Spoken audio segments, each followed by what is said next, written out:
ተሰበሰቡበት የፍልስጤም አለቆች ሄደው እሱ ወደሚወደው ነገር ሄዱ እና ይነግሯት ጀመር። ለአንቺ ብር እንሰጥሻል፣ የሚያስፈልግሽን ነገር እናደርግልሻል። ስለዚህ ምን አድርጊልን? የኃይሉ ሶርስ ወይም ምንጭ ምንድን? ሚስጥሩን መተው ነገሯት እና ጉቦ ተቀበለች።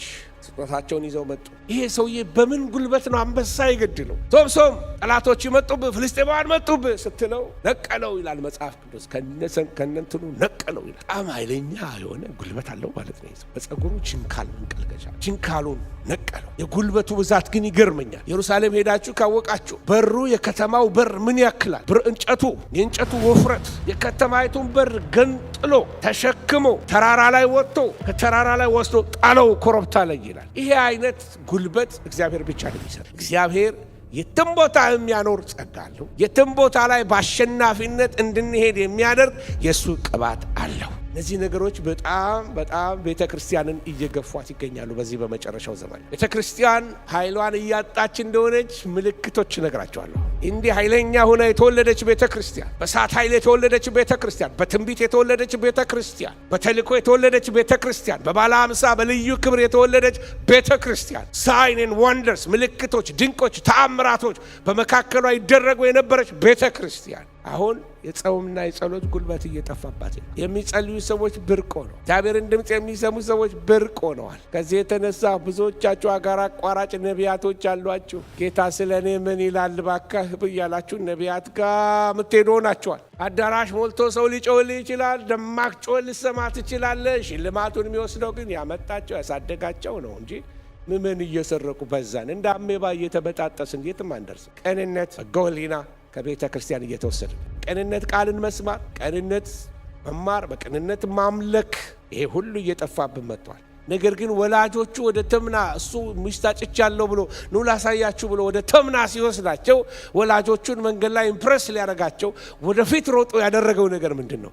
ዞር ብሎ የሞተ አንበሳ ውስጥ ገብቶ ምን አደረገ? ማር አወጣ። እኔና እናንተ ምን እያልን ነው? ከሞተው ነገር ውስጥ ማር ያውጣል እያልን ነው። ነገር ግን ሶምሶም ናዝራዊነቱን ያበላሸበት አንዱ ቦታ እዛ ጋር ነበረ። ሬሳ መንካት አልነበረበትም።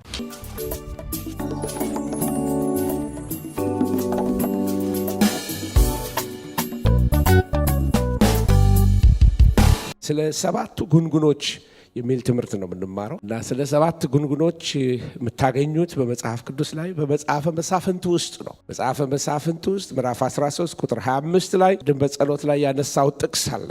ምን ይላል? የእግዚአብሔርን መንፈስ በጾርዓና በኤሽታኦል መካከል ባለው በዳን ሰፈር ውስጥ ሊያነቃቃው ጀመረ። ማንን? ሳምሶምን፣ ወይም በዕብራይስጥ ሽምሾን ነው ትክክለኛ ስሙ፣ ወይም ደግሞ ሶምሶን ብሎ የድሮ አማርኛ ተርጉሞታል። ሽምሾን ወይም ሳምሶን ብዬ እየቀያየርኩ ብጠቀም አንድ አይነት ሰው እንደሆነ ታውቁልኛላችሁ። እና የእግዚአብሔር መንፈስ ሊያነቃቃው ጀመረ እና ስለዚህ ስለ ሳምሶን ሕይወት ትንሽ መናገር ከመጀመሪያ በፊት ስለ ዘመነ መሳፍንት ትንሽ ብናገር ደስ ይለኝ። ዘመነ መሳፍንት የጩኸት መጽሐፍ ነው። በተለይ የመሳፍንት መጽሐፍን ስታነቡ ጩኸት የሞላበት መጽሐፍ። ብዙ አይነት ጩኸቶች ትሰማላቸው። በተለይ ደጋግመው የሚጮሁበት ጉዳይ የመስፍን ጉዳይ ነው። መስፍን ይነሳልን፣ ከባርነት አድነን፣ አስገባሪዎች በዙብን አድነን የሚል ጩኸቶች ትሰማላችሁ። እና በዚህ ጩኸት ውስጥ መጀመሪያ እዚህ ጩኸት ውስጥ ከመድረሳቸው በፊት የገጠማቸው ነገሮች አሉ። እነዚህ ምንድን ነው? በመጀመሪያ እግዚአብሔር ይናገራቸውና ቃሉን ማቅለል ይጀምራሉ። ቃሉን ልክ ማቅለል ሲጀምሩ ወዲያው ቃሉን የማቅለላቸው ውጤት ወደ ጣዖት አምልኮ ይወስዳቸዋል። ከዛ ጣዖት አምልኮ ውስጥ ይገቡና ከእግዚአብሔር ጋር ይቀያየማሉ። የእግዚአብሔር ሀልወት የእግዚአብሔር ፕሬሰንስ ከመካከላቸው ውስጥ ይወጣል፣ ይሸሻቸዋል። ስለዚህ በቀላሉ ድሮ ያሸንፏቸው የነበሩ ያስገበሯቸው ጠላቶቻቸው መጥተው ያስገብሯቸዋል። ድሮ ያሳደዷቸው ሊያሳድዷቸው፣ ያስለቀሷቸው ሊያስለቅሷቸው ይጀምራል። ሚስጥሩ ያለው ከእግዚአብሔር ጋር አካሄዳቸው ስለተበላሸ ነው። መጽሐፍ ቅዱስ ምን ይላል? ምንድነው የሚለው መጽሐፍ ቅዱስ? ሰው አካሄዱን ከእግዚአብሔር ጋር ቢያስተካክል እግዚአብሔር በሱና በጠላቶቹ መካከል ምን ያደርጋል ይላል? ሰላምን ያደርጋል ይላል መጽሐፍ። ስለዚህ የብልሽቱ ውጤት ያለው እኛ የምናየው ኮዙን ነው። እዛ ዳር ያለውን ነገር ነው የምንመለከተው፣ ኢፌክቱን ነው የምናየው። ነገር ግን ከታች የተነሳበት ነገር አለ። ባርነት ውስጥ ያመጣቸው ምንድን ነው? ጣዖት አምልኮ ነበረባቸው። ከዚህ የተነሳ እግዚአብሔር ምን ያደርጋቸዋል?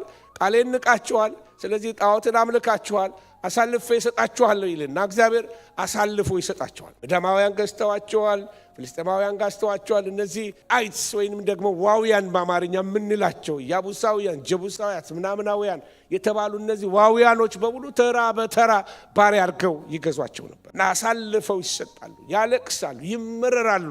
እግዚአብሔር አይቶ ስለ እስራኤል የነፍስ ጉስቁልና ያዝንላቸዋል፣ ከእሱ ጋር አካሄዳቸውን ስላላስተካከሉ። ከዛ ይጮሃሉ፣ ምርር ሲላቸው መጮህ ይጀምራል። ከዛ ሲጮሁ እግዚአብሔር ከምሕረቱ የተነሳ እግዚአብሔር ከጩኸታቸው መስፍን ያስነሳላቸው፣ ሰው ያስነሳል። የሚዋጋላቸው በፊታቸው የሚወጣላቸው ተግዳሮታቸውን ሁሉ በፊታቸው እየወጣ አትፍሩ የሚላቸው እግዚአብሔር መስፍንን ያስነሳላቸዋል ከምሕረቱ የተነሳ። ከዛ እነዚህ መሳፍንቶች ተነስተው የመጀመሪያ ስራቸው እስራኤልን ነፃ ማውጣት ነው። ወደ 14 የሚሆኑ መሳፍንቶች ተነስተውላቸዋል። እነዚህ መሳፍንቶች ተራ በተራ እየተነሱ ያደረጉት ነገር እስራኤልን ማሳረፍ፣ ስለ እስራኤል መዋጋት እና የተወሰደባቸው ምርኮ ማስመለስ፣ ወደ ነበሩበት ነገር መመለስ፣ ወደ እግዚአብሔር ማምጣት። ይሄ ነበር ተልኳቸው። ነገር ግን ኢያሱ አላሳረፋቸው። ከኢያሱ በኋላ መሳፍንቶቻቸው አላሳረፏቸውም። በዳዊት ዘመን ላይ እግዚአብሔር ራሱ ይናገራቸዋል። ኢያሱ አሳርፏቸው ቢሆን ኖሮ ገና ከብዙ ዘመን በኋላ እግዚአብሔር እነሆ ወደ ረፍቴ አይገቡም አይልም ነበረ እግዚአብሔር። ስለዚህ ለእስራኤል ለእግዚአብሔር ሕዝብ ገና ረፍት ቀርቶላቸዋል ብሎ ስለ ኢየሱስ ክርስቶስ ረፍት ይነግራቸዋል። የመጡት ረፍት ብለው ነው የመጡት። ግን ከእግዚአብሔር ጋር አካሄዱን አላወቁበትም። እግዚአብሔርን ማገልገል አላወቁበትም። እግዚአብሔር ጋር መነጋገር አላወቁበትም። እግዚአብሔርን እንዴት አድርገው ደስ እንደሚያሰኙት አያውቁም። ከዚህ የተነሳ እግዚአብሔርን በመበደል ብቻ በጣም ዘመናቸውን እያበላሹ ይሄዱ። ይህንን 7 ጉንጉን ብዬ ያልኩት በቤተ ክርስቲያን ውስጥ ትመለከቱታላችሁ፣ በራሳችን ሕይወት እንመለከተዋለን። የመጀመሪያው ነገር ስለ ቁጥር መጽሐፍ ቅዱስ የሚነግረን ነገሮች አሉ። ኑሜሮሎጂ ወይንም ደግሞ ስነ ቁጥር የሚባል ወይንም ስነ ቀመር የሚባል አስተምህሮት አለ ወይንም ትምህርት አለ በስነ መለኮት ውስጥ። ቁጥር ትርጉሞች አሏቸው በመጽሐፍ ቅዱስ ውስጥ። በተለይ በብሉይ ኪዳን ላይ ስትመለከቱ ቁጥሮች ትርጉም አላቸው፣ ቀለማት ትርጉም አላቸው፣ ብረቶች ትርጉም አላቸው፣ ድንጋዮች ትርጉም አላቸው በመጽሐፍ ቅዱስ ውስጥ እና በተለይ መገናኛውን ድንኳን ስታጠኑ ቀለማቱ በሙሉ በትንቢታዊነት ይናገሩ የነበረው ሊመጣ ስላለው መሲህ ነው የሚናገሩ። ኢየሱስን በሩቅ ያመለክቱት ነበር እና በተለይ ስለ ቁጥር ስንመለከት አንድ ቁጥር መጽሐፍ ቅዱስ እንደሚነግረን አንድ የእግዚአብሔር ቁጥር ነው ይላል። እግዚአብሔር አንድነት ይናገራል። 2 ምስክርነት ወይም ደግሞ 2 አድርጎ ላካቸው ይላል መጽሐፍ ቅዱስና 2 ምስክርነትን ይናገራል። 3 ሥላሴን ይናገራል። 4 መጽሐፍ ቅዱስ በዳንኤል መጽሐፍ 6 አካባቢ ላይ 4ቱ ነፋሳት በባህር ላይ ተጋጩ ይለናል። 4 ነፋሳት የሚናገረው ስለ 4ቱም ዙሪያ በዓለም ዙሪያ ስለሚነሳ ግሎባል ጦርነት፣ ዓለም አቀፋዊ ጦርነት የሚናገር ነው። ስለ እነዛ ነፋሳት የሚናገረው። ስለዚህ 4 ቁጥር የሚያሳየው ኖርዝ ኢስት ዌስት ሳውዝ ወይንም ደግሞ 4ቱን የምድር አቅጣጫዎች ነው የሚያሳየው። 5 ቁጥር ደግሞ የጸጋ ቁጥር ነው። ምክንያቱም በብሉይ ኪዳን 5 መስዋዕቶች አሉ። 5ቱ መስዋዕቶችን ሰው ካቀረበ በኋላ ነው በእግዚአብሔር ፊት ተቀባይነት ያገኘ የነበረው። ስለዚህ 5 የጸጋ ቁጥር ነው። 6 የሰው ቁጥር ነው። ምክንያቱም ሰው በስንተኛው ቀን ተፈጠረ? በ6ኛው ቀን ተፈጠረ። ጸረ ክርስቶስም ቁጥሩ ስንት ነው? 6 ነው። ስለዚህ ይጣጣራል 7 ለመሆን በምንም ታምር 7 አይሆንም። ስለዚህ 6 ነው። ጸረ ክርስቶስ ሰው ነው። 7 የእግዚአብሔር ቁጥር ነው። 7 የነገሮችን ሙላት ወይንም ኮምፕሊትነስ የሚያሳይ ነው።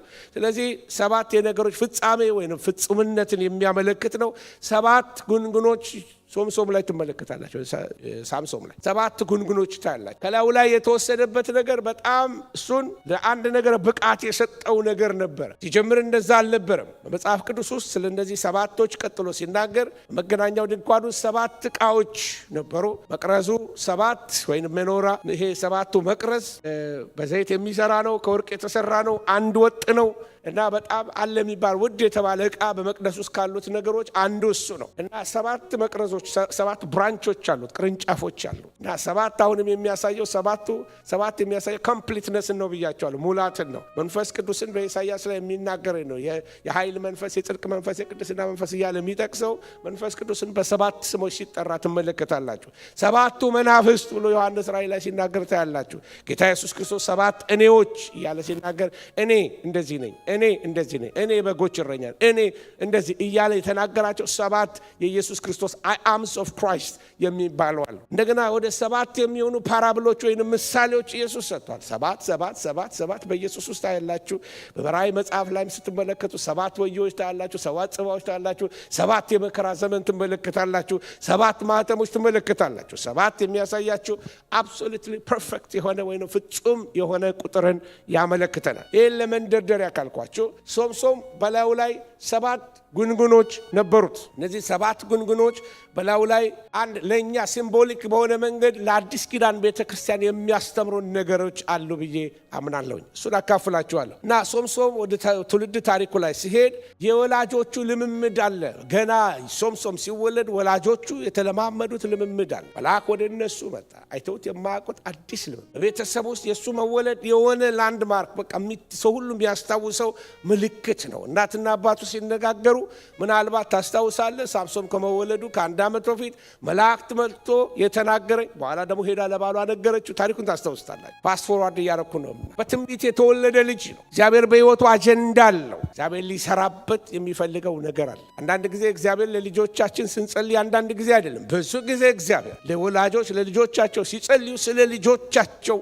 ይነግራቸዋል። ስለ ልጆቻቸው ስም ሁሉ የሚነግራቸው ቅዱሳን እህቶችና ወንድሞች አሉ። ክብር ለእግዚአብሔር ይሁን። እና በትንቢት የተወለደ ልጅ ነውና በተልእኮም የተወለደ ልጅ ነው። እግዚአብሔር አስቀድሞ ያየው ነገር አለ። አንዱ ሰው ምስክርነት ሰምቻለሁ። እናትየው ልጇ ዘይት ውስጥ እጁ ተነክሮ ሕፃን ልጅ እርጉዝ ሆና ስለ ልጇ ህልም ታያለች። እጁ ዘይት ውስጥ ገብቶ እና በጣም የሚገርም ነገር ነው። ስም አልጠቅስላችሁ። ከተወለደ በኋላ በጣም የሚገርም አይነት ሙዚቀኛ፣ በቤተ ክርስቲያን አሳራፊ የሆነ ኢንቴግሪቲውን የጠበቀ ጨዋ ሙዚቀኛ እግዚአብሔር ከዛ ቤተሰብ መካከል ተወለደ። ወገኖች ሆይ ስለ ልጆቻችን ስለ ቤተሰቦቻችን ስንጸል አንዳንዶቻችሁ የተወለዳችሁት ወላጆቻችሁ ያዩት ነገር አለ። እና ይገርመኛል መንፈስ ቅዱስ እንዴት አድርጎ በህይወታችን ሊሰራ ሲፈልግ እኛን ብቻ ሳይሆን ሊመጣ ያለውን ትውልዳችንን በእኛ ውስጥ ይመለከተዋል። ክብር ለእግዚአብሔር ይሁን። ብዙ ምሳሌዎች ልሰጣችሁ ይችል ነበር፣ ብዙ ላይ ጠቅማችሁ ይችላልና ልቶ። ስለዚህ የተወለደ ልጅ ነው ሶምሶም። በትንቢት የተወለደ በመልእክት የተወለደ ለምን ዘመን ላይ እግዚአብሔር አስቦት ያስነሳው ሰው ነው። ዛሬ ወጣቶች በደንብ እንድትሰሙ ይፈልጋሉ። በአጋጣሚ አልመጣችሁም፣ በአጋጣሚ አልተወለዳችሁም፣ ከዛ ቤተሰብ በአጋጣሚ ከዛ ሀገር አልመጣችሁም፣ እዚህ ሀገር አልኖራችሁም። እዚህም በኋላ የምትኖሩት በእግዚአብሔር አጀንዳ በእግዚአብሔር እቅድ ውስጥ እንደሆነ አምናችሁ ተቀበሉት። እግዚአብሔር በሕይወታችሁ ይሰራል። ሶምሶም ይህንን የተረዳበት ዘመንን ላሳያችሁ። ናዝራዊ ይሆናል የሚል ትንቢት ተነግሯል። የሚነካው የማይነካ ሁሉ ገና ሳይወለድ ተጽፎለት የተወለደ ልጅ ገና ሳይወለድ እና የሚገርመው ነገር የረከሰ ነገር እንዳይበላ የተባለ ሰው ነው። ምክንያቱም ናዝራዊ ነው። ወይን አይበላም፣ የወይን ገፈፎ አይበላም፣ ወይን አይጠጣም፣ ምላጭ ጸጉሩ ላይ አይደርስበትም። ለዚህ ነው ጸጉሩ በጣም ረጅም የሆነው። እና አንዳንዶች እነዚህ ጀሜካን ወንድሞቻችን ይሄ ጉንጉኑን የነሱን ይሄ ድሬድ ሎኩን እንደ ናዝራዊነት አድርገው ይወስዱታል። ናዝራዊነትና ድሬድ ሎክ የተለያየ ነገር ነው። በጋንጃ እየናወዙ ናዝራዊነት የለም። ሜይ ቢ ሌላ ቋንቋ ነው እሱን ያወራሁት። እና ምን ልላችሁ ነው፣ ምላጭ አይደርስበትም፣ እንዳይነካ ጸጉሩ እንዳይነካ። የሚበላው ደግሞ የሞተ ነገር አይበላም፣ የሞተ ነገር አይነካም። ወይን የሚባል አጠገቡ እንዳይደርስ ተብሎ የተወለደ ልጅ እና ይሄንን ካልኳችሁ ምክንያቱ ለምንድን ነው? የሞተ ነገር እንዳይነካ ተብሎ የተወለደ ልጅ በመንገዱ ላይ እነዚህ የሞቱ ነገሮች ይገጥሙታል። በመንገዱ ላይ የናዝራዊነት ስለት ያለበት ብላቴና ነው። ናዝራዊነት አንዳንድ ጊዜ ለተርም ምናልባት ለ6 ወር ናዝራዊ መሆን ይችላል። ወይንም ደግሞ የዛሬ ዓመት ይህን ብታደርግልኝ እስከዛ ድረስ ናዝራዊ ሆናለሁ ብሎ ወንዶችም ሴቶችም መሳል ይችላሉ። ሴቶች ከተሳሉ ባል ወይንም አባት አፕሮቭ ማድረግ አለበት። ባትየው አፕሮቭ ካላረጋት፣ በተለይ ቤት ውስጥ ያለች ልጅ ከሆነች ያላገባች ከሆነች አባቷ አፕሮቭ ማድረግ አለበት። ካሁን በኋላ ይሄ ስለትሽ ይሁንልሽ ብሎ አባቷ ይባርካታል። ወይ ደግሞ ያገባች ከሆነች ደግሞ ባሏ አፕሩቭ ማድረግ አለበት። እዚህ ነው አንዳንድ ጊዜ ጾም ጸሎት ስትገቡ እህቶቻችን ባሎች ማወቅ ያለባቸው። ለዛ ነው እና ያስፈልጋል። በቤት ውስጥ እግዚአብሔር ስትራክቸር አስቀምጧል። በቤተሰብ ውስጥ የስልጣን ሃይራርኪን አስቀምጧል ስለሚጠቅም። ክብር ለእግዚአብሔር ይሁን። እና አንዳንድ ሰዎች ይጠይቁኛል፣ ፓስተር ኢየሱስ ክርስቶስ ናዝራዊ ነው አይደለ ይላሉ። አይደለም፣ ኢየሱስ ናዝራዊ አልነበረም። ኢየሱስ የናዝሬቱ ኢየሱስ የተባለው ኢየሱስ በናዝሬት ስለተወለደ እንጂ ናዝራዊ ስለሆነ አይደለም። ጸጉሩ ድሬድሎክ አልነበረም፣ ወይም ሹሩባ አልነበረውም። ወይን ከዚህ በፊት አይታችኋል። ወይን ባለበት ወይን ሲያባዛ ብሎ አይተናል አይደለም በገሊላ ላይ። እና ይሄንን ካልኳቸው ናዝራዊ ነው። ሶምሶም ናዝራዊ ነው። መለኮታዊ የሆነ ጉልበት በህይወቱ ይገለጥ። ከሰው ኤክስትራኦርዲናሪ ወይ ሱፐርናቹራል የሆነ ኃይል በሕይወቱ ያልፍበታል። አንበሳ ሲመጣ የመሸሽ ፍርሃት የለበትም። ፍርሃት አልተፈጠረበትም። ለምን? በጣም ኃይል እላዩ ላይ ይመጣበታል። ልክ አንበሳው ሲመጣ ሶምሶም ሲበረታ እኩል ይሆናሉ። ስለዚህ ሶምሶም አንስቶ አንበሳውን ምንድን ነው የሚያደርገው? ይቦጫጭቀዋል። ይሄ ከሶምሶም አይደለም፣ ይሄ ከእግዚአብሔር ነው። ስለዚህ መለኮታዊ ጉልበት በሕይወቱ ይገለጣል። አንዳንዴ የሚያደርገው ነገር ይሄ ጉልበቱ በተለያየ መንገድ ማኒፌስት ያደርጋል። አንደኛው ቀበሮች ሰብስቦ አስከማችቶ ሁለት አስሯቸው በጭራቸው ላይ ደግሞ ቶርች ወይንም ደግሞ እሳት አያይዞባቸው ችቦ አያይዞባቸው በፍልስጤማውያን እርሻ ውስጥ ይለቃቸዋል። የፍልስጤማውያኖችን እርሻ ያጠፉባቸዋል፣ ያወድሙባቸዋል። አስቡት፣ አንድ ሰው ስንትና ስንት የሚያህሉ ቀበሮች። ቀበሮ በቀላሉ የምትይዙት ፍጥረት አይደለም። ያንን አባሮ የመያዝ ጉልበት፣ ያንን አይነት ችሎታ እግዚአብሔር ካልሰጠው በስተቀር ለዚህ ለበቀል ስራው እግዚአብሔር ላስነሳው ነገር ይሆን ዘንድ እግዚአብሔር አቅም ይሰጣል። ፖይንት ይሄ ነው። እግዚአብሔር አቅም ይሰጣቸዋል። አንበሳ ለመምታት ይሁን ቀበሮ አሳዶ ለመያዝ፣ እሳት ለመጫር ይሁን ፍልስጤምን ለመምታት እግዚአብሔር ጥበብ ለሱ አቅም እንደሰጠው እግዚአብሔር ወጣቶች በደም ስሙኝ፣ እግዚአብሔር አቅም ይሰጣቸዋል። እግዚአብሔር ከጠራችሁ ኢኪፕ ያደርጋቸዋል። ችሎታ ይሰጣል፣ ብቃት ይሰጣል። ሰው በኃይሉ አይበረታምና የሚያበረታ ጌታ ስላለን ስሙ የተባረከ ይሁን። ስለዚህ መለኮታዊ ጉልበት አለው፣ መለኮታዊ አቅም አለው፣ መለኮታዊ የሆነ ልቡ ራሱ። በአንድ ወቅት ታስታውሳላችሁ ወደ 1000 የሚሆኑ ሰዎች ድንገት ተሰበሰቡበት ዙሪያውን ራባት ለሂ በሚባል አካባቢ ላይ። በዛ አካባቢ ላይ ድንገት ዞር ሲል በእጁ ላይ የነበረው የአህያ መንጋጋ ነው። የአህያ መንጋጋ አንስቶ 1000 ሰዎችን ክምር በክምር አድርጌያቸዋለሁ ብሎ ተናገረ። 1000 ሰዎችን ገድሎ ከዛ በጥም ተቃጠለ። ለዚህ ውሃ ፈለገ። እዛ በኋላ ወደ እግዚአብሔር ጮኸ፣ እኔ በጥም እሞታለሁ ፍልስጤማውያንም ይገሉኛል ሲል እግዚአብሔር በለሂ ያለውን አዘቅት ሰነጠቀለት ይላል። ሪሶርሱ እዛው ነበረ። የጥሙ እርካታ አጠገቡ ነበረ። አለቱ ይከተላቸው የነበረው አለት ይላል መጽሐፍ ቅዱስ ኢየሱስ ክርስቶስ ነበር ይላል። አለቱ ተሰነጠቀ፣ ውሃ አጠጣው። ስለዚህ ምን ብሎ ተናገረ? የስፍራውን ስም ራማት ለሂ ያለው በጩኸት የፈለቀ ምንጭ ብሎ ጠራው። ሁሌ አለ ጌታ እዛ ምድረ በዳ ላይ ምንም በሌለበት ውሃ የለም በተባለበት ቦታ ላይ ጋድ ሃዘ ዌይ፣ እግዚአብሔር መንገድ አለው። ለደካማ ኃይልን ይሰጣል፣ ጉልበት ለሌለው ጉልበት ይጨምራል። ብላቴኖች ይደክማሉ ይታክቱማል፣ እግዚአብሔርን በመተማመን የሚጠባበቁ ግን ኃይላቸውን ያድሳሉ፣ እንደ ንስር ይወጣሉ ይሮጣሉ፣ አይደክሙም አይታክቱም። የሚያበረታ ጌታ አለ። ኢየሱስ ጌታ ነው። በዚህ በፍራንክፈርት ጌታ ያበረታል። በፍራንክፈርት ምድረ በዳ ነው፣ ያበረታል። ጌታ የትም ያኖራል። ጸጋው የትም ያኖራል። ላስ ቬጋስ የሚባል ከተማ ነው። ላስ ቬጋስ ከተማ በስሟ ራሱ ገና ስትገቡ የተጻፈው ሲን ሲቲ ነው የምትባል። የኃጢአተኛ ምድር ተቃውሞ እየወጡ ነው ይሄን ቀይሩልን እያሉ ሲን ሲቲ የሚለው እና ሲን ሲቲ የተባለችው ቀን ጸጥ ያለ ሀገር ይመስላችኋል። ማታ ገና ስትሄዱ በቃ መብራቶ በቃ ብልጭልጭ ብሎ ቀን ይሁን ምን አትለዩትም። ሰው ሁሉ የሚወጣበት በቃ ከተማው በትራፊክ የሚሆነው ላስ ቬጋስ ነው። እዛ ከተማ ውስጥ ገብቼ በሚገርም ሁኔታ ቤተ ክርስቲያን ላገልግ ስወጥ ገና ስገባ ወደ ሀገሩ ላይ ጌታ ምህረት አድርግልኝ። እዚህ ሀገር ላይ እንዴት አድርጌ ነው ምሳ መንገድ ላይ የሚታየው ውሎ ዋሽሩም ገብታችሁ ቁማር መጫወቻ አለ። ይሄ ካዚኖ ቁማር መጫወቻዎች አሉ። ዋሽሩም ውስጥ ሰዎች ሱስ ስለያዛቸው ዋሽሩም ገብተው ቁማር መጫወቻ አላቸው። እያንዳንዱ ሆቴል ሎቢው ወይም ከታች ያለው ክፍል እንዳለ የቁማር መጫወቻ ማሽን ነው። እዛ ጋር ብታገኝ ካርታ ይጫወታሉ። የተለያየ ቁማር ብቻ የቁማር መንፈስ አገሩን ይዞታል። ጌታ ወደ ሆቴል ስገባ የቁማሩን ሰፈር አልፌ ከኋላ በኩል ነው ሆቴሉ ያለው። እያንዳንዱ ሆቴል ቁማር ሰፈሩን አልፋችሁ ነው የምታልፉት ሪሰፕሽኑ እና ጌታው እንዴት አድርጌ ነው ማገለግለው እያልኩኝ የሚገርማችሁ አንዱ በህይወቴ ውስጥ የተከፈተ ሰማይ የተለማመድኩት ላስ ቬጋስ ከተማ ላይ ጸጋው ይረዳል። በማይመች ቦታ ይረዳል። ይሄ የጸጋ ጉዳይ የሙድ ጉዳይ አይደል። ጎርበጥ ሲለን የሚባል አይደል። ጸጋው በእምነት አድኖናል። የጸጋው ያበረታል። ጸጋው ያስኬዳል። ጸጋው ከፍታችንን ይጨምራል። ከነገር በላይ እግዚአብሔር ጸጋ ከፍ ያደርገናል። ከተግዳሮት በላይ ጸጋው ያበረታል። ስለዚህ የአገሩ መንፈስ እያልን ኮምፕሌን አናደርግ። ጸጋ አለ። ፍራንክፈርት ላይ ጸጋ አለ። እስቲ ጸጋ አለ በሉ። በቃ ውስጣችሁን ካሸነፋችሁ፣ ውስጣችሁ መንፈስ ቅዱስ ካለ በእናንተ ያለው በፍራንክፈርት ካለው ይበልጣል። እግዚአብሔር የትም ቦታ የሚያኖር ጸጋ አለው። የትም ቦታ ላይ በአሸናፊነት እንድንሄድ የሚያደርግ የሱ ቅባት አለው። ስለዚህ ይህን የበቀል መንፈስ በሶምሶም ላይ ሲያመጣበት በዛ ቦታ ላይ ኦልሬዲ ሶምሶም እንደሚጠማው እግዚአብሔር ስለሚያውቅ ኦልሬዲ ጌታ በአለት ውስጥ ለሱ የሚሆን ሰፕላይ አለ። ጠንካራ በተባለ ቦታ ውስጥ እግዚአብሔር ሶምሶምን በህይወት የሚያኖር አንድ ሪሶርስ አስቀምጦለት ነበር። ከየት እንዴት ይሆናል አይባልም። እግዚአብሔር መንገድ አለው። እግዚአብሔር በር አለው።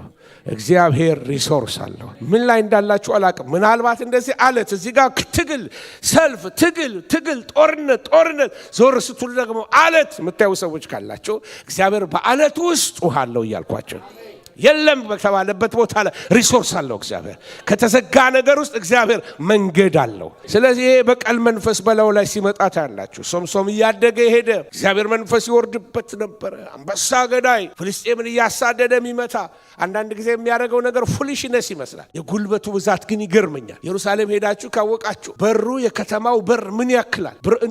የእንጨቱ ወፍረት የከተማይቱን በር ገንጥሎ ተሸክሞ ተራራ ላይ ወጥቶ ከተራራ ላይ ወስዶ ጣለው ኮረብታ ላይ ይላል። ይሄ አይነት ጉልበት እግዚአብሔር ብቻ ነው የሚሰጥ። የከተማውን በር ብታዩት አንድ አግዳሚ አይደለም። በሩ ምን ያክላል? እንደዚህ የምታቅፉት በር ሶ ሂውጅ በጣም ትልቅ ነው። ሶምሶም ይሄንን ነገር እንዴት ተሸከመው ብላችሁ ካያችሁ እግዚአብሔር ጉልበት፣ እግዚአብሔር አቅም፣ ጌታ አቅም ይሁንላችሁ። ትግላችሁን ይታገልላችሁ። ከተማን በር ገንጥሎ የሚያነሳ የቀበሮ መንጋ እንጫጭቶ አንድ ላይ አስሮ እሳት አያይዞ የጠላትን ሰፈር የሚያቃጥል በአህያ መንጋጋ 1000 ሰው መግደል የሚችል ይሄ የሰው አቅም አይደለም። የእግዚአብሔር አቅም በሰው ውስጥ መዝገብ በሸክላ ዕቃ ውስጥ አለ። ሸክላው ደካማ ነው፣ ነገር ግን በውስጡ ያለው መዝገብ ኃይለኛ ነው። አንፎርቹኔትሊ በሚያሳዝን ሁኔታ እንዲህ አይነት በጣም ጥሩ ታሪክ ያለው ሰው እንዲህ አይነት ገድል የሚነገርለት ያ ብርቱ ሶምሶም፣ ኃይለኛው ሶምሶም ዋዛና ፈዛዛ ጀመረው። በትንቢት የተወለደው ሶምሶም፣ እግዚአብሔር የላከው ሶምሶም ገና ሳይወለድ በትንቢት መላእክት ከሰማይ ወርደው ቢዚ ሆነው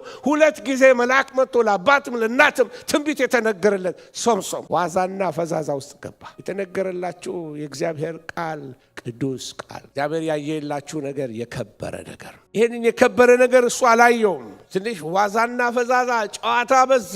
ማይሆን ቦታ መዋል ጀምረ። ማይሆን አይነት ጓደኞች መያዝ ጀምረ። የፕሬሸር እንዳትሉ ትልቅ ሰውዬ ነው፣ ነገር ግን በራሱ ፈቃድ መሳብ መጎተት ጀመረ። ውስጡ ያለውን የከበረ ነገር እግዚአብሔር የጠራውን ያን ትልቁን አጀንዳ የሚያስረሳ ሌላ አይነት ውበት በፊቱ መጣ። ውብ የሆነውን የእግዚአብሔርን አጀንዳ አስረስቶ ሌላ ስዲውስ የሚያደርግ አማላይ መንፈስ ወደ እሱ ተላከ። በጣም የገረመኝ ነገር ሶምሶም ከጀመረ ቆይቷል። ነገር ግን እንደዚህ ያደረገ በቃ በጉልበት እየሄደ ፍልስጤማውያንን እያስጨነቀ ተመልሶ ደግሞ ይገባል። እንደገና ከደሊላ ይጫወታል። አሁንም ይሄዳል፣ ይጫወታል። አሁንም ይሄዳል፣ ይጫወታል። ይሄ ጨዋታ አልቀጠለም። አንድ ቀን ግን መካሪዎች ተነሱበት። ብዙ ኃያላን ሰዎች ሲወድቁ በአንድ ቀን አይወድቁም። በክርስትና ድንገት ተንሸራቶ ወደቀም የሚባል የበረዶ ላይ ጉዞ አይደለም። ክርስትና ድንገት ተንሸራቶ መውደቅ የለም። ውስጥ ተሸርሽሮ ያለቀበት ጨዋታ ነበረች። እዛ የፍልስጤም አለቆች ምክር መክረዋል። ሌላ የተለመደ ነገር አለ ብያቸዋለሁ። ሁለተኛው አጋንንትም ይመክርባቸዋል በኃያላን ሰዎች ላይ፣ እግዚአብሔር እጅ ባለባቸው ሰዎች ላይ፣ በተቀቡት ሰዎች ላይ ርኩሳን መናፍስቶች ይመክሩባቸው። ተሰበሰቡበት የፍልስጤም አለቆች ሄደው እሱ ወደሚወደው ነገር ሄዱ እና ይነግሯት ጀመር። ለአንቺ ብር እንሰጥሻል፣ የሚያስፈልግሽን ነገር እናደርግልሻለን። ስለዚህ ምን አድርጊልን? የኃይሉ ሶርስ ወይም ምንጭ ምንድን ነው? ይሄ ሰውዬ በምን ጉልበት ነው አንበሳ የገድለው? በምን ጉልበት ነው 1000 ሰው የገድለው? በምን ጉልበቱ ነው ቀበሮችን ሰብስበው እንደዚህ አምነዷችንን ያቃጠለብን? ምንድነው ሲክሬቱ? ምንድነው ሚስጥሩ? የዚህ ሰውዬ እላት አነጋጋሪ ነገር ሆኗልና ሚስጥሩን መተው ነገሯት እና ጉቦ ተቀበለች። ስጦታቸውን ይዘው መጡ። ጨዋታው ቀጠለ እና በጨዋታው መካከል አንዳንድ ጊዜ አለፍ እያለ ወደ ጸጉሩ ይጠጋል። ሁሉንም ታሪክ ቶሎ አንድ ላይ አልነግራችሁም፣ ያነበባችሁት ታሪክ ስለሆነ። ጨዋታው ሲቀጥል ቀስ እያለ ጸጉሬን ይሄ ጉንጉኑን በችካል ወስደው ቢተክሉበት የዛን ጊዜ እንደሌላ ሰው ሆናለሁ። ሚስጥሩ እዛ ጋ ነው። ሶምሶም ጠላቶች መጡብህ፣ ፍልስጤማውያን መጡብህ ስትለው ነቀለው ይላል መጽሐፍ ቅዱስ።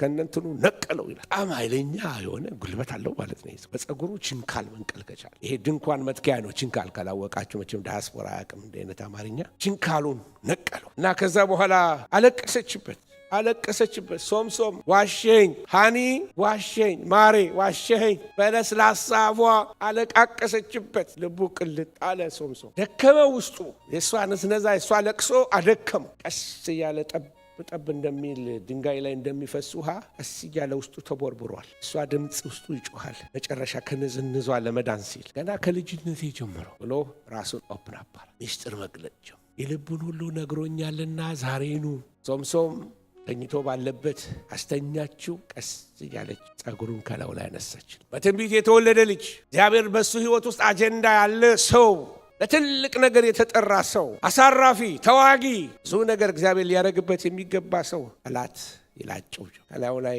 ነገሩ ሄደ። እግዚአብሔር ይታገሳል፣ እግዚአብሔር ይምራል።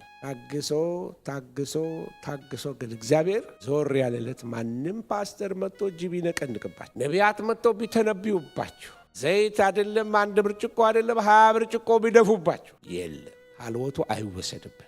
ይሄ ምሳሌ ኦንላይን ሰጥቼዋለሁ። አንድ ጊዜ ሰውየውና እግዚአብሔር አብረው ይሄዳሉ አሉ። እግዚአብሔር ጋር አብረው እየሄደ በቃ እግዚአብሔርን አነሳውና ጣሉ አሉ። እግዚአብሔርን ገፍትሮ እግዚአብሔር ተነሳና አብሮት ይሄዳሉ። አሁንም እየሄዱ እያሉ አሁንም እግዚአብሔርን ይዞ ገፍትሮ ጣለው። አሁንም እግዚአብሔር ተነሳና አብሮት ይሄዳል። አሁንም እግዚአብሔርን ገፈተረውና ጣለው። እዛ እግዚአብሔር ተነሳና መልሶ እሱን ጣለው። እዛ እግዚአብሔር ተነሳ፣ ወድቆ ተነሳ። ሰውየው ግን እግዚአብሔር አንዴ ጣለው፣ እኔ ጥያለሁ ለዘላለም አትነሳም። እግዚአብሔር አይጣላችሁ። አንላመደው፣ ጸጋውን አንላመደው። እግዚአብሔር የቸርቻችን ፓስተር አይደለም። እግዚአብሔር ወንጌላችን አይደለም፣ የሽማግሌያችን አይደለም። እግዚአብሔር ቅዱስ አምላክ ሶቨሬን ጋድ፣ ሉዓላዊ የሆነ አምላክ ይገላል፣ ያድናል። እግዚአብሔር ባለስልጣን ነው። ለምን የሚባል ምንም ነገር እሱ ግን ለእኔ ማብራራት ግዴታ የለበት። አንድ ጊዜ ሰውየው የአሜሪካን ወታደር ቬትናም ሲመለስ ፊቱ ግማሹ ተቃጥሏል እና ቻፕል ገብቶ ይጸልያል። ከሆስፒታል እንደወጣ ጌታ ሆይን ፊቴን ፈውሰው አለ። ጸልዩዋል፣ አልቅሷል።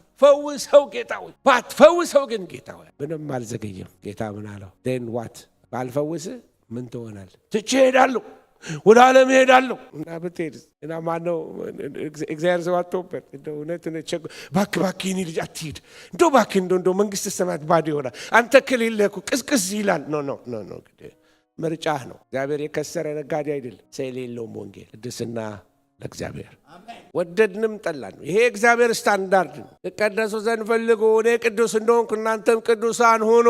ሶምሶም እየተሻሸ ሶምሶም እየተዳራ ቅባትን ማስተናገድ አልቻለም። ኮምፓተብል አይደለም፣ ከእግዚአብሔር መንፈስ ጋር አይሰራም። እንደ አይነት እግዚአብሔር መንግስቱ ቅዱስ፣ ስሙ ቅዱስ፣ ቃሉ ቅዱስ፣ መንፈሱ ቅዱስ ነው። ቅድስና ለእግዚአብሔር በወጣቶች ብቻ አይደለም፣ በአዋቂዎች መካከል ቅድስና ለእግዚአብሔር።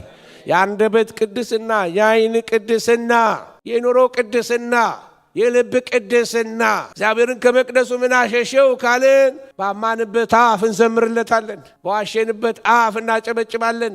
ኧረ ብዙ መናገር ይቻላል። እግዚአብሔር ቅዱስ ትውልዱ ሊረዳው ከሚገባው ባህሪያቶች አንዱ እኛም ያላሳየ ነው ቅድስና ነው። እየጠሉ ማገልገል አይቻል፣ እየተገፋፉ እየተማሙ ማገልገል አይቻል። ሶምሶም ጨዋታው ህይወቱን ቡክት ስላደረገው እወጣለሁ እንደ ወትሮም አደርጋለሁ ይቻላል። እንደሱ እኮ ሆኖብን ነው። ኃይለ ቢስ ሲሆን ልማድ ለመድ ነው። ድንገት ያቋርጣችሁ ጌታ።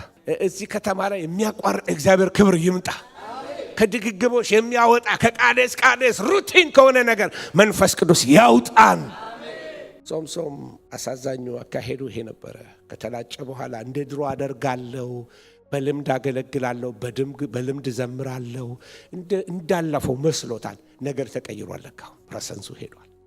ከበድ ሆኖበታል። ሶምሶም ወሰዱት ጠላቶቹ።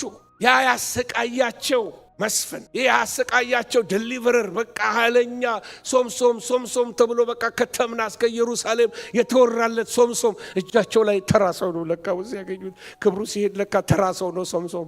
መጫወቻ ያደረጉት ወሰዱት። ያደረጉት ነገር ምንድን ነው?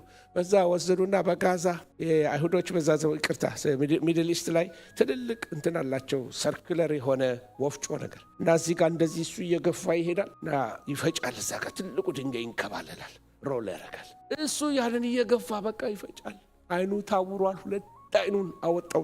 ጠላት ሮሮ አይደል፣ ይበቀል ክፉ ነው። ሪሰንትሊ ለፓስተር ትላንት ላገኘኋቸው አገልጋዮች ስናገር ነበር። የመጣሁበት ከለንደን የሆነ ኮንፈረንስ ነበር፣ ወደ ዌልስ የሚባል ሀገር። ዌልስ ታሪኳን ሄጄ ሳይ በቸርች ሂስትሪ ላይ ወይም በዚህ መጽሐፎችን ሳይ ኢቫን ሮበርትስ የሚባል አንድ ትልቅ ሰው ነበር። ኢቫን ሮበርትስ በቃ የታወቀ ነው በአገልግሎቱ፣ በተለያየ በፍሬው፣ በጸሎቱ።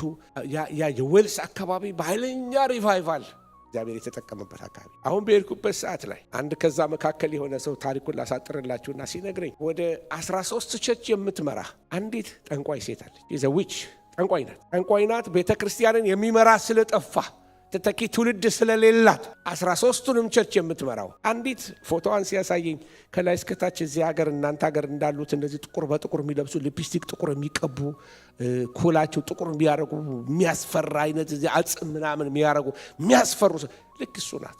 እና እዚህ ላይ ኮላር የዚህ ሉትራን አይነት ኮላር እዚህ ላይ አድርገው 13 ቸርቾች ፓስተር ሷል ዲመን ፖሰስድ ዊችስ እንዴት እዛ ጋር ደረሱ ካላችሁ በአንድ ወቅት እነ ኢቫን ሮበርትስ ወንጌል ባደረሱበት ምድር ላይ ጠላት ሊያወድም ሲመጣ እስከዚህ ድረስ ነው ለበቀል የመጣው። ጠላት ማለት ጠላተኛ የሚጠላ ማለት የሚበቀል ሊያጠፋ የሚፈልግ። አንድ ከዛች የጥንታዊቷ ቤተክርስቲያን ወዳጅ የሆነ ሰው ሲያስተምር ምን አለ? ሁሉ ጋኔን እኮ መጥፎ አይደለም ማለት። አንዳንዱ ጋኔን ደግ ነዋል። ደግ ከለመኑት ደግ ያረጋላል። የሰይጣን ደግ የለውም።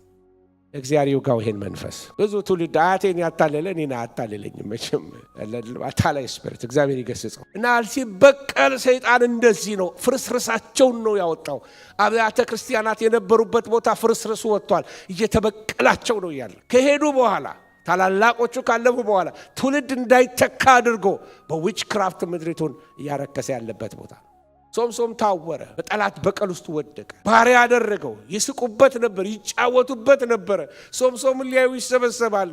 የአንድ ወቅት ያ ጀግና ያ አንድ የተባለለት ምናልባት ዘፋኞች ዘፍነውለት ከነበር አላውቅም፣ የተዘፈነለት ዓለም ይባል አንቶ የተባለ ሰው ዛሬ ተራ ሰው። ክብሩ አይለያችሁ። ቤተ ክርስቲያንን የሚያስፈራት ነገር ይሄ ነው። ሰው ሲሄድባት አይደለም፣ ክብሩ ሲሄድ። ሰው ሲሄድብን አይደለም፣ አዳራሽ ሞልቶ ፕሬሰንሱ ከሚጠፋብን አልወቱ መጥቶ የጌታ እኔ ያለማመደኝ ጸሎት ጌታ ሆይ 10 ሰው ሆኜ ሰማይ ክፍት ቤት ነው የምፈልገው። ክብር ለእግዚአብሔር ይሁን። እንዴት ትርምስምስ ያለ እንዴት የሚናቆርበት ነገር አልወድም። ቅባታችሁ የምትጠብቁት በዛ። እግዚአብሔር የነገር ቅባት የለውም። እሺ ማሟሻ ነው። አሁን ለውጊያ እየተዘጋጀን ነው። ኢየሱስ ጌታ ነው። ስለዚህ ሶምሶም በበቀል ውስጥ ወደቅ አልኳችሁ። መጽሐፍ ቅዱስ ምን ይላል? ኃያላን እንዴት ወደቁ?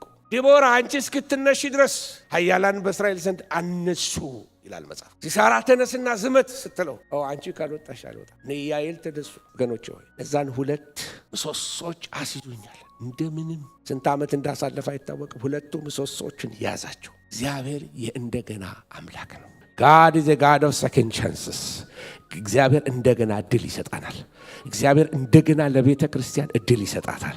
እንደገና ለትውልዱ እግዚአብሔር እድል ይሰጠዋል። በጀርመን ላይ ነው መጮው እንደገና ምሰሶውን አስያዙት። እንደምንም ብሎ ያብላቴና ሕፃን ልጅ ወስዶ እንደምንም ብሎ ምሰሶውን አስያዘው። ምሰሶውን ይዘው ጸለየ። ኃይለኛ ጸሎት። ስለነዚህ ስለ 2 አይኖች ፍልስጤማንን በቀል ዘንድ እግዚአብሔር ሆይ እንደገና አስበኛል። ከቤቱ ተፈልጎ የጠፋ ነገር ቢኖር አሁን ቅንነት ነው። በጎ ህሊና ቅንነት እየጠፋ ነው። አንድ ቃል ሲነገር ሰው 20 ቦታ መሰንጠቅ የሚችልበት ዘመን ላይ ነው። እንደምን ዋላችሁ ከተባለ እንደምን ዋላችሁ ነው ቅን ሰው የሚገባው። ቅን ካልሆነስ እንደምን ማለቱ እንዲህ ማለት ነው፣ እንዲህ ማለቱ ነው፣ እንዲህ ማለቱ ነው። መተንተን ይጀምራል። ፖለቲካሊ ይተረጉመዋል፣ በዘር ይተረጉመዋል፣ በዛ ይተረጉመዋል። ይሄን ማለቱ እነዚህ ማለት ነው እኮ በቃ ይሄ ትርጉም መንፈስ እግዚአብሔር ይሄ መንፈስ ይገልብጠው። ይሄ እውቀት የማደግ ምልክት አይደለም።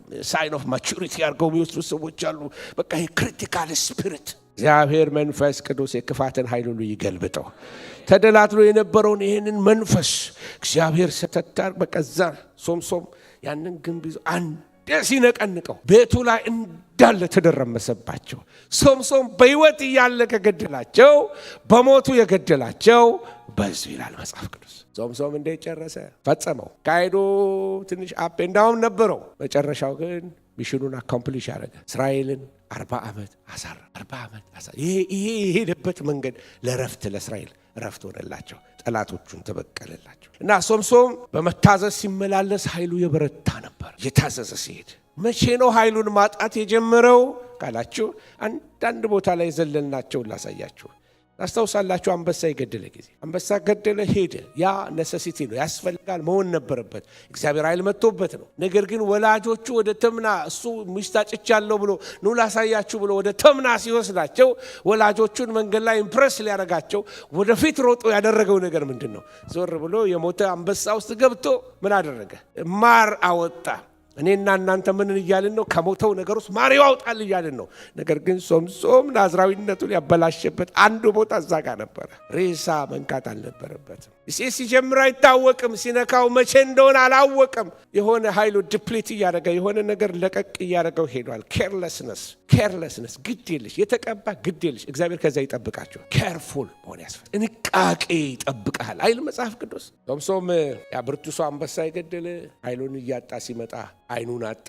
ጸጉሩ እስኪያድግ ድረስ ተልኮ ተስተጓጎለ። መጨረሻ ህይወቱን አጣ። በዛው መንገድ ቤተ ክርስቲያን ኃይሏን እያጣች እንደሆነች ምልክቶች እነግራቸዋለሁ። መጀመሪያው በቤተ ክርስቲያን ውስጥ ኃይል ሲጠፋ የሚሆኑ ነገሮች አሉ። እንዲህ ኃይለኛ ሆና የተወለደች ቤተ ክርስቲያን፣ በእሳት ኃይል የተወለደች ቤተ ክርስቲያን፣ በትንቢት የተወለደች ቤተ ክርስቲያን፣ በተልእኮ የተወለደች ቤተ ክርስቲያን፣ በባለ 50 በልዩ ክብር የተወለደች ቤተ ክርስቲያን፣ ሳይን ወንደርስ ምልክቶች፣ ድንቆች፣ ተአምራቶች በመካከሏ ይደረጉ የነበረች ቤተ ክርስቲያን አሁን የጾምና የጸሎት ጉልበት እየጠፋባት ነው። የሚጸልዩ ሰዎች ብርቅ ሆነዋል። እግዚአብሔርን ድምፅ የሚሰሙ ሰዎች ብርቅ ሆነዋል። ከዚህ የተነሳ ብዙዎቻችሁ አገር አቋራጭ ነቢያቶች አሏችሁ። ጌታ ስለ እኔ ምን ይላል ባካህ ብያላችሁ ነቢያት ጋር ምትሄዱ ሆናችኋል። እሺ አያዋጣም። ለጊዜው ሊጠቅማችሁ ይችላል። ትንቢትን አትራቁ ይላል መጽሐፍ ቅዱስ። ግን እውነተኛውን ትንቢት ነው። አንድ ጊዜ አንድ ሴት ደወለችልኝ ከኢትዮጵያ። ፓስተር አለች። አቤት። ቤት ውስጥ በትልቁ የተለጠፈ ዲግሪ ያለው አለች። ዲግሪ ትምህርት ቤት ግራጁዌት ያረክበት ዲግሪ ያለው አለች። የለም ዝም አልኳት። ፓስተር እያለች አሁን ደግሞ ይታየኛል ትልቅ አውሮፕላን ያለው አውሮፕላን ጌታ የግል ጀት ይሰጥሃል አለች። በጣም በቃ እንደው ደክም አለኝና ከዛ ምን አለችኝ ትንሽ ቆይ ፓስተር አሁን የምትኖርበት አገር ደግሞ ባህር አጠገብ ነው የምትኖረው። እሱ ቀላል ነው አንድም ባህር አጠገብ እና እንደዚህ አይነት ጨዋታዎች ቤተ ክርስቲያን ውስጥ መጡ። እግዚአብሔር ይናገራል፣ በትክክል ይናገራል። ጸጋ ስጦታዎች ይሰራሉ። ክብር ለእግዚአብሔር ይሁን። እግዚአብሔር ወጣቶችን ይቀባል። እግዚአብሔር በመንፈሱ በሕይወታቸው አልፎ የጸጋ ስጦታ ይሰጣቸዋል። ይህን ማበረታታት አለብን። የመንፈስ ቅዱስ ሙላት ለቤተ ክርስቲያን ብርቅ መሆን የለበትም። ሰው በእግዚአብሔር መንፈስ መሙላት አለበት ብለን እናምናለን። ኢየሱስ ክርስቶስ ጌታ ነው። ስለዚህ የጾም ጸሎት ኃይል ለምን ጠፋ? ጸሎት የጠፋበት ምክንያት አንዱ የመንፈስ ቅዱስ ኃይል ስፍራ ስላልተሰጠው። ያለ መንፈስ ቅዱስ ምንም ልናደርጋል። በጣም ነው የምፈራው። በጣም ሃይማኖታዊ ድግግሞሽ የምናደርገው አንዱ የመንፈስ ቅዱስ ኃይል ከመካከላችን እየተያዘ ስለመጣ ነው። ስለዚህ የጾም ጸሎት ኃይል አቅም እየጠፋ መምጣቱ አንዱ የቤተ ክርስቲያን ኃይል ጉልበት እያጣች ናት። ስለዚህ ወጣቶች እኔ በጣም ኃይለኛ መንፈሳዊ ሕይወቴን የኖርኩት ወጣትነት እድሜ ላይ ነው። እናንተን አበረታታችኋል። ይሄ እግዚአብሔር የሰጣችሁ ጊዜ ነው። አይለፋችሁ። ይሄ ዘመን በጉብዝና ወራት ፈጣሪህን ምን አርግ አስብ። በቃ እንደው እግዚአብሔር በመንፈሱ ሪቫይቭ ያርጋችሁ። በወጣቶች መካከል ድሮ እኮ አብያተ ክርስቲያናት የሚያገለግሉ ወጣቶች ናቸው። ዘማሪ ወጣት ነው፣ ሰባኪ ወጣት ነው። በዲሊቨረንስ እግዚአብሔር የሚጠቀምባቸው ወጣቶች ናቸው። ዛሬ ጋሽ እንትና የምንላቸው ሰዎች ሁሉ የተነሱበት ዘመን ወጣቶች ሆነው ነው የተነሱ። በጣም የሚጸልዩበት ዘመን ነው። እግዚአብሔር ጸሎትን ይመልስላችሁ።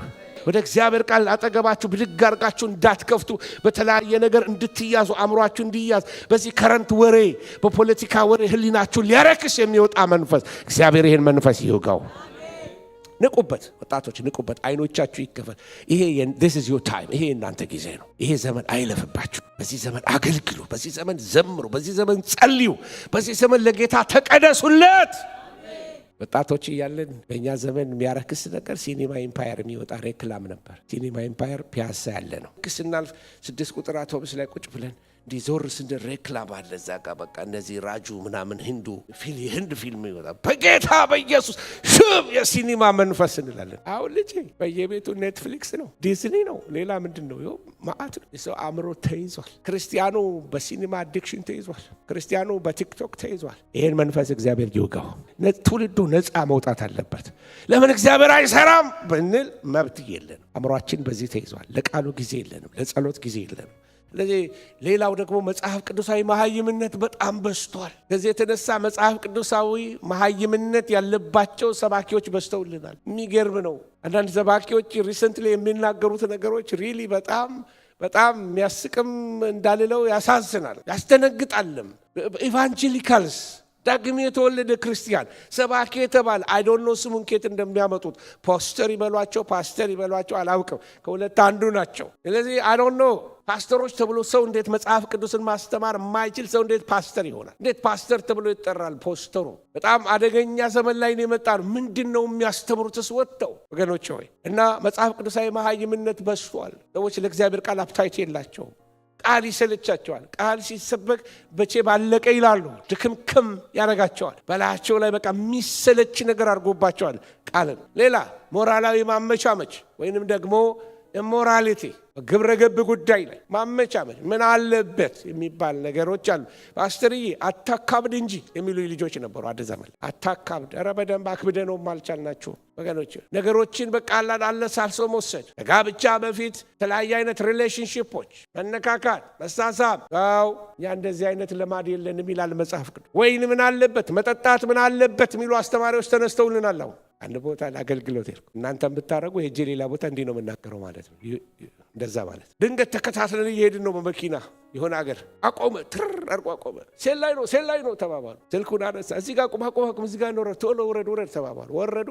በቃ እያንኳኩ መጡ። ሴላይ ነበረ ሊከር ስቶር። ፓስተር መኪና ውስጥ ቁጭ ብሎ ፓስተርን እንኳን ማፈር የማይችሉ ለመጠጥ ነፃነት ያለው ትውልድ ተነስቷል። መጠጥ ምን አለበት? መንፈስ ይሙላባችሁ፣ በወይን ጠጅ ምን አትበሉ፣ አትስክሩ፣ ወደ ወይን ጠጅ አትመልከት፣ እየቀላ ባማረ ጊዜ እንደገና ደግመዋለሁ እንዳትል ብሎ ምሳሌ ላይ ይነግረናል። ይህን አይነት ነውሮች ወደ እግዚአብሔር ቤት ውስጥ እየገቡ ናቸው ያሉት። ሞራላዊ ማመቻመቾች አሉ፣ ያለ የላቸው አሉ። ለሁለት መንግስት የሚኖሩ በአንድ ዘመን ላይ አንድ ሰው በቴሌቪዥን ኢንተርቪው ይደረጋል። የቄስ ልብስ ለብሷል እና ይሄ አሁን የመጣው ይሄ አሁን አዲስ አበባ የሚከበረው ደብረ ዘይት የሚከበረው ሆራ ላይ የሚከበረው ኢሬቻ አገር ቤት ተናግሬ ብዙ ስላስከፋው ከከፋችሁ ደግሞ ግዴለ መድኃኒት መጨረሻ ላይ እሰጣችኋለሁ እንደዚህ አድርጎ ኢንተርቪው አለ። ይሄ የመከር በዓል ነው አለ። የመከር በዓል በእስራኤል ሀገር እንደዚህ ያለ ገጣጠመው ለራሱን ቴዎሎጂ ሰራ።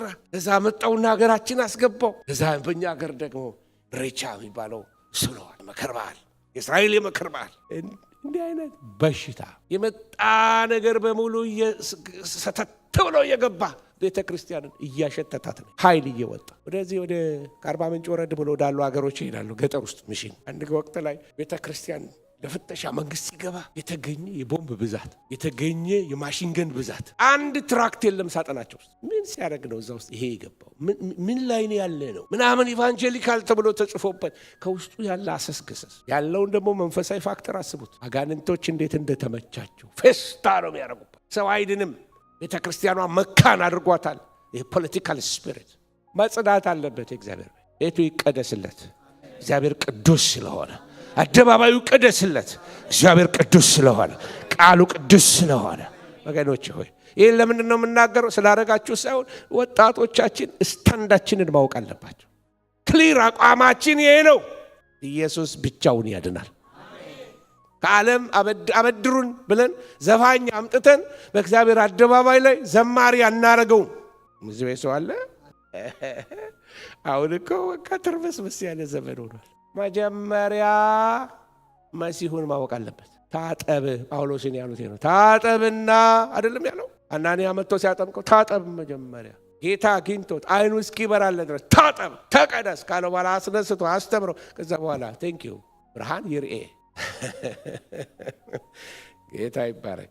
ስለዚህ እሺ ሞራላዊ ማመቻመቾችን ዛሬ ልንነቃባቸው ያስፈልጋል። የዋሹ እያጭበረበሩ መኖር፣ ታክስ ሳይከፍሉ ለመኖር የሚደረጉ አቋራጮች፣ የውሸት መንገዶች፣ እነዚህ ሁሉ መጽዳት አለባቸው። እግዚአብሔር ቅዱስ አምላክ ስለሆነ ወገኖች ሆይ ወንዶች፣ ቸልተኛ ወንዶች፣ በቤታቸው መምራት ያቃታቸው፣ ቤታቸው ኔግሌክት ያደረጉ ወንዶች፣ ጸሎት ኔግሌክት ያደረጉ አባቶች ወደ መሰዊያ ሊመለሱ ያስፈልጋል። በቤተ ክርስቲያን የተናቀ አመራር፣ ቤተ ክርስቲያን አድሚኒስትሬሽን ኢንዲፍረንስ፣ በቃ ሰው ቢኖሩ ባይኖሩ ምንም አይመስለው። ድሮ ሽማግሌ ሊያናግር ይፈልጋል ሲባል የነበረው ፍርሃት አሁን ምንም አይመስሉን። ስለ ትህትና ብለው አብረውን ዝቅ ብለው ስላሉ በቃ የኛ ሰው ኮስተር የሚል ሰው ይወዳል አይመስላችሁ? ኮስተር የሚል ሰው እና እንደዚህ ምናምን የሚል ደርግ የሚመስል ሰው የሚያሽቆጠቆጥ ሰው ይወዳል። ትሁት ሆኖ ዝቅ ብሎ እሺ እያለ ለሚሄድላቸው አይመች። ምክንያቱም መንፈሳዊነት ይጠይቃል ያለ መረዳት። በቤተ ክርስቲያን ውስጥ መጽሐፍ ቅዱስ ምን ይላል? የአምልኮ መልክ አላቸው፣ ኃይሉን ግን ክደዋል። ለዚህ ብዙ የሚያባልለን ባችንን የሚሰርቅ እንዴት ሊሆን ቻለ? እንዴት ሳምሶምን የጋለሞታይቱ ደሊላ ውበት እንዴት ሳበው? እንዴት ቅጥረኛይቱ አታለለችው? ወኪል ኤጀንት ስፒሪት ነበረች ደሊላ። ወኪልነት የምትሰራው ለፍልስጤም ነበር። ለጠላት መንደር የሚሰራ አእምሮ በኢየሱስ ስም ሪዲምድ ይሆን። መንፈስ ቅዱስ ብቻ ይጠቀምባችሁ። አሜን አሜን። ሌላ ነገር አይከራያችሁ። በቃ መንፈስ ቅዱስ ብቻ ይረፍባችሁ። የጌታ ብቻ ሆኖ በቃ ታስታውሳላችሁ ጌታን በቃ አንተ የሕያው እግዚአብሔር ልጅ ነህ ብሎ ሳይጨርስ እዛው ዞር ብሎ አትሂድ፣ ወደ ኢየሩሳሌም አትሂድ ሲል ጌታ ኢየሱስ አንተ ሰይጣን አለው። እዛው ምዕራፍ ላይ ሲቀላቀል ቀላቃይ መንፈስ አለ። እግዚአብሔር በመንፈሱ ጥርት ያለ አእምሮ ይስጣቸው። በቃ የምታምኑት የምታውቁ የገሊላን ንዝነዛ እንዴት ህይወቱ እንደቦረቦረ ትመለከታላችሁ። ቤተ ክርስቲያን የተላጩትን ጉንጉኖች ነግሬያችሁ ልጨርስ። የመጀመሪያው ጉንጉን የተላጨው መንፈሳዊ ዲሲፕሊኖች ተላጭተዋል። መንፈሳዊ ዲሲፕሊኖች ምን ማለት ነው? መንፈሳዊ ዲሲፕሊን ቅድም ያነሳሁላችሁ ጾም፣ ጸሎት የግል ሩጫ ነው። ይሄ ቤተ ክርስቲያን ጾም እስክታውጅ መጠበቅ የለበት የግል ህይወት ነው። ብትፈልጉ 40 የጾም ጸሎቴ ነው ልትሉ ትችላላችሁ። ወይ ዲዮፍ ሲኖራችሁ ይሄ ዛሬ ጾም ጸሎቴ ነው ቃል ማነብበት ጊዜ ነው ልትሉ ትችላላችሁ። ሌላው በቤተ ክርስቲያኑ ደቀ መዝሙርነት ጠፍቷል። ተመላላሽነት በዝቷል። ትላንትና በጨዋታ ሳነሳው ነበር የሆነ ቦታ ላይ ይሄ የጋራ አባልነት በቃ ሁሉም እዛም ቸርች ነው እዛም ቸርች ነው። የየትም ቸርች ኮሚትመንት የለውም። አስራቱን አያወጣም፣ መባውን አያወጣም፣ ባገኘበት ይጠቀማል። ኮሚትድ አይደለም። ስለዚህ ዲሳይፕል የሆነ ሰው ዲሲፕሊን አለ። ዲሲፕሊን ያስፈልጋል። መንፈሳዊ ዲሲፕሊኖቻችን ተጉንጉኑ አንደኛው ጉንጉን ነበር ድሮ የነበረው። ጉንጉኑ ሲወሰድ ዳተኛ ነው ምን ሆነው፣ ሰነፎች ነው ምን ሆነው፣ አስራት ታማኝ አይደለንም፣ ሰዓት ተጠያቂ አካውንታቢሊቲ የለም ህይወታችን ላይ። ስለዚህ ወገኖች ሆይ መንፈሳዊ ዲሲፕሊኖቻችን ሪስቶር ሊያደርጉ ይገባል። የማለዳ ጸሎት እስቲ የማለዳ ጸሎት በሉኝ እስቲ አሜን። ሪስቶር መደረግ ያለበት አንዱ በጋራ እንጸልያለን፣ ግን በጓዳ ስንጸልያለን። በስውር የማያባት በግልጽ ይከፍልሃል። ስውሩ ህይወት ስለጠፋ ግልጡ ህይወት ደካማ ሆነ። ስለዚህ እግዚአብሔር በስውሩ ህይወት ይባርካችሁ። በጓዳ ማንም ሳያችሁ በግል አንተና ጌታ በቃ አለቀ። እዛ ጋር መጥቶ የሚሰብክ የለም፣ ማንም የለም። መስሙርን ከፍተህ ብትፈልግ እስቲ አንተና ጌታ ብቻ ተነጋገሩ። ስለዚህ ይሄ ምርኮ ይመለስ። ዛሬ ወደ ጸሎት ተመለስ፣ ወደ መሰዊያ ተመለስ። በቤተ ክርስቲያን እሳት ከጠፋብህ የጠፋው መጀመሪያ ቤትህ ነው ማለት ነው። ቤትህ እሳትን አንድድና ወደ ቤተ ክርስቲያን ይዘኸውና እዚህ አንድ እሳት የሆነ ሰው ካለ ሌሎቹን መለኮስ ይችላል። እስቲ አሜን። እየጨረስኩ ነው ወገኖች። ሁለተኛው ጉንጉን የቃሉ የበላይነት በሌላ ነገር ተለወጠ እና ደፋር ሰባኪዎች ተነሱልን። ከዚህ ከጥቁሩ መጽሐፍ ልስበክላችሁ ወይስ እንደወረደ ልስበክላችሁ የሚሉ ሰባኪዎች መጥቶልን፣ ይሄ ጥቁሩ መጽሐፍ ኤክስፓየር አያደርግም፣ ቃሉ ለዘላለም ይኖራል። ይሄ ቃል ሃሌሉያ ታውት፣ ይሄ ቃል ለዘላለም ይኖራል። ይሄ ስታንዳርድ ነው። አሜን። በምንም መንፈሳዊ ልምምድ አይለወጥም። እሳት ከሰማይ ላወርድ እችላለሁ፣ ቃሉ ግን ለዘላለም የእግዚአብሔር ቃል ነው። ከዚህ የበለጠ ቃል የለም። ከዚህ የበለጠ መገለጥ የለም። ሌላ መጽሐፍ ቅዱስ አይጻፈም። ይሄ የእግዚአብሔር የመጨረሻው መገለጥ ነው። አሜን። ስለዚህ ቃሉ ሊከበር ይገባዋል። በእግዚአብሔር አደባባዮች ላይ ቃሉ ብቻ ሊሰበክ ይገባዋል። ዛሬ የሚሰበኩ ስብከቶች አንዳንዶቹ ፈኒዎች ናቸው። how to do this, how to be this 5 steps እንደዚህ ለማድረግ 5 እንዴት አድርገን ወልዝ እንሰበስባለን፣ እንዴት አድርገን ሆድን በጎመን ቢደልሉት ጉልበት በዳገት ይለግማል ይላል የሀገራችን ሰው። አቅም የለም። ይሄ ካልበላህ አቅም የለም። ሱፐርፊሻል አርቲፊሻል ትምህርቶች የትም አያደርሱን። ስለዚህ ከሰማይ የወረደው ይሄ ነው። የኛ መገለጥ የኛ ትንቢት አይደለም። አምናለሁ፣ በጸጋ ብያቸዋለሁ። ነገር ግን ምንም ይገለጥባችሁ ለእግዚአብሔር ቃል ፕራዮሪቲ ትሰጣላችሁ። አሜን። ስለዚህ የቤተ ክርስቲያን ስብከቶችና አስተምህሮቶች የማይጋጩ እንዲሆኑ ቃሉ ይሰበክ። የተላጩብን እነሱ ናቸው።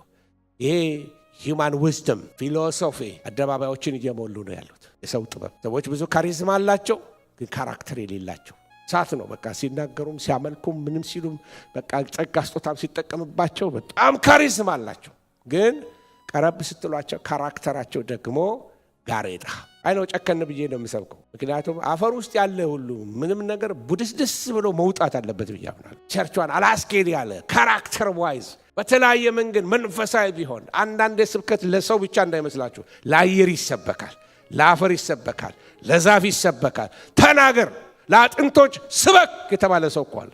አጥንቶች ሁሉ ወንጌልን ሰምተዋል። ኢየሱስ ክርስቶስ ጌታ ነው።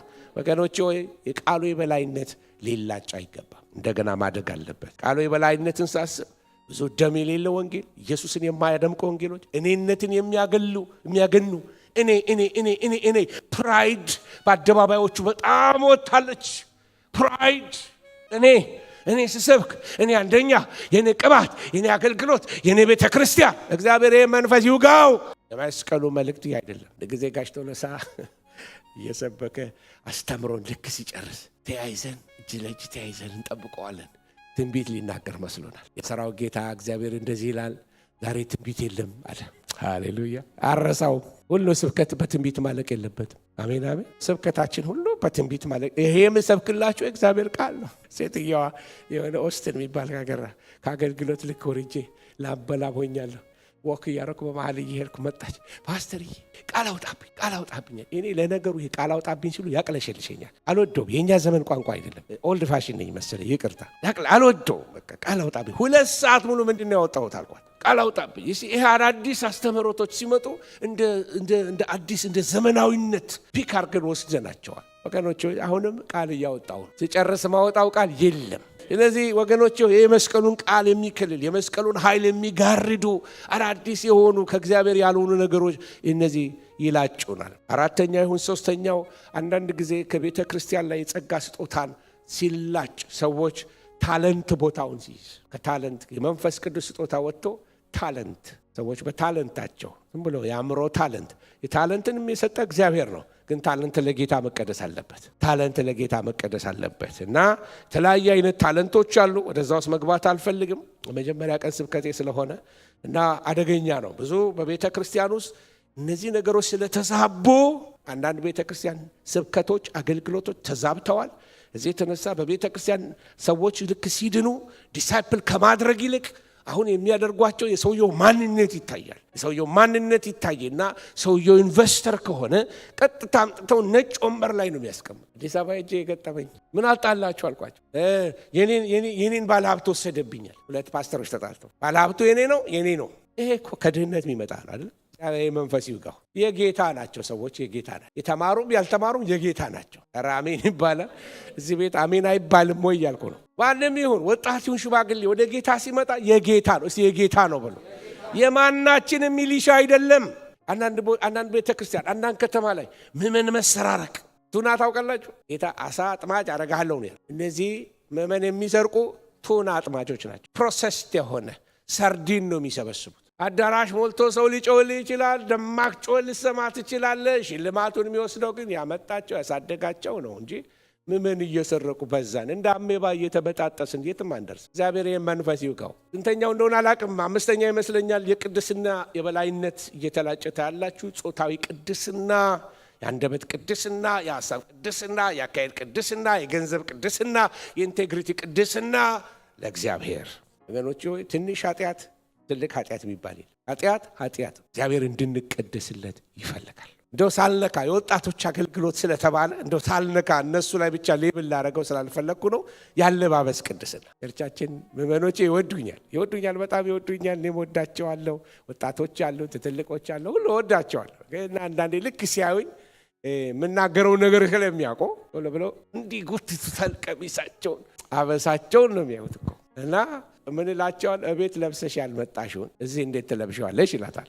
ምን ማለት ነው? በፍቅር ነው የምነግራቸው። ወጣቶች ናቸው። በጣም ሃርዶኝ ላስደነግጣቸው አልፈልግም። ግን ፕሪንሲፕሉን ነግራቸው ትንትንትንትንትን ያለ ጂንስ ለብሰው አዶን እንዳንተ ጋር የለ ይሆናል። እኛ ጋር ፋሽን ነው። ዝንትልትልትል ያለ ጂንስ ለብሰው በቃ ምን በመሰለ ቆንጆ ልብስ ቲሸርት ምናምን ለብሰው መድረክ ላይ ይወጣሉ እና አልጣላም ከነሱ ጋር። የኳየር ልብስ አምጥቼ ልብስ አረጋቸዋል። ጌታ ይመስገን። የኳየር ልብስ አለብሳቸዋለሁ።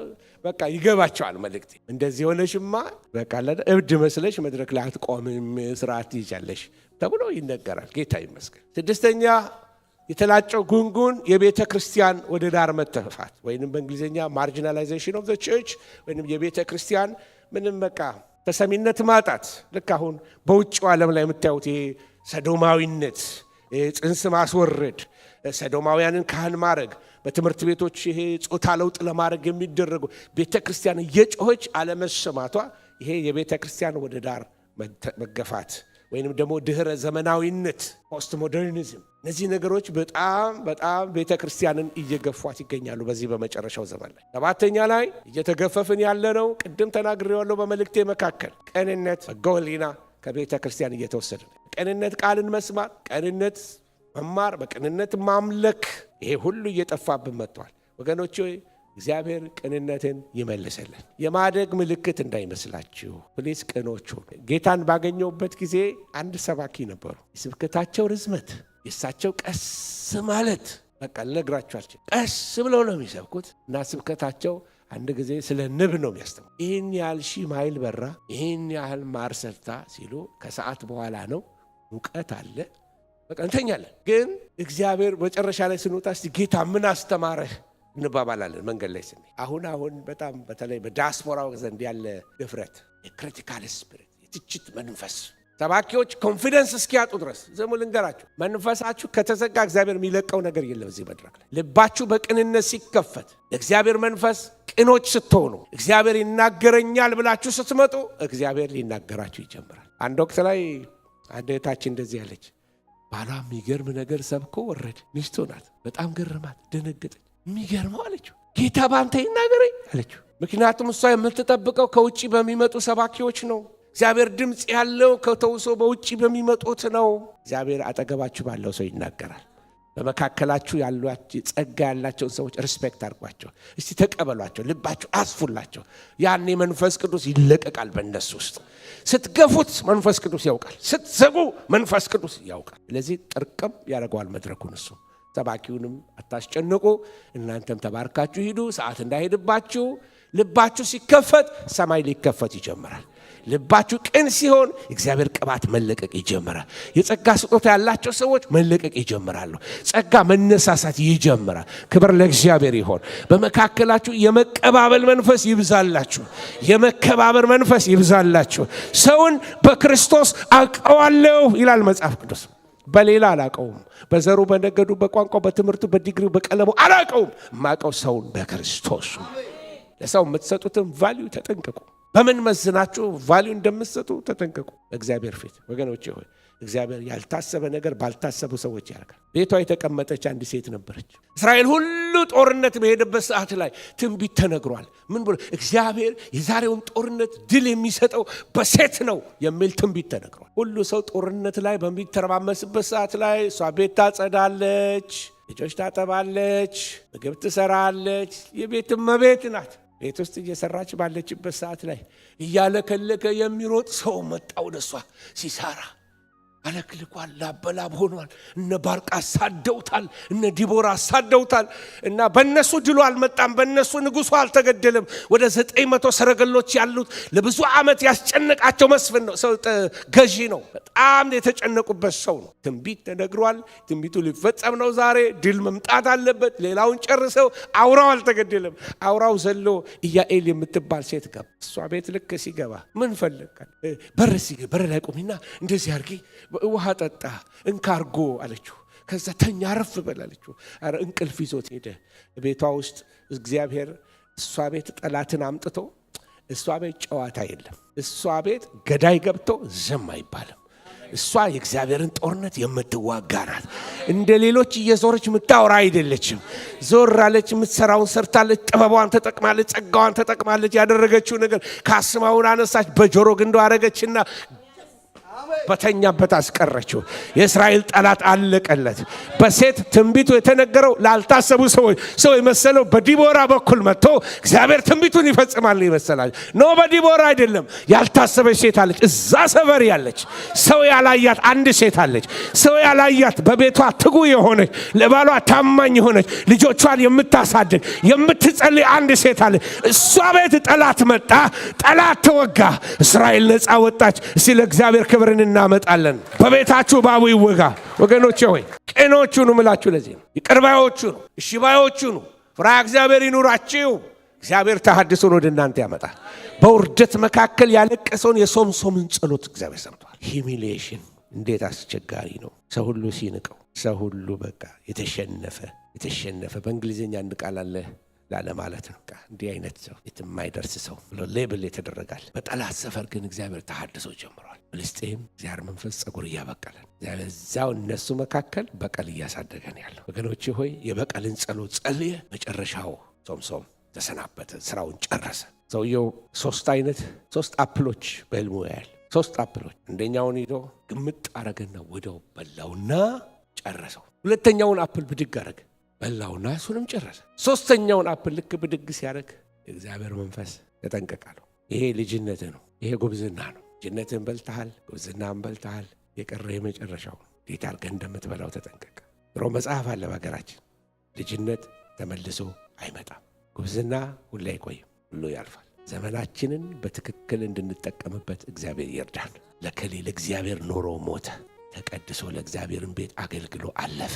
የጀግና ሩጫ እንድንሮጥ እግዚአብሔር ይርዳን። ወጣቶች ናችሁ፣ ለጌታ ኑሩለት። ዘመናችሁን በትክክል ለእግዚአብሔር ክብር ብቻ እንድትኖሩ እግዚአብሔር ጸጋ ያብዛላችሁ። ተነስተን እንጸልያለን።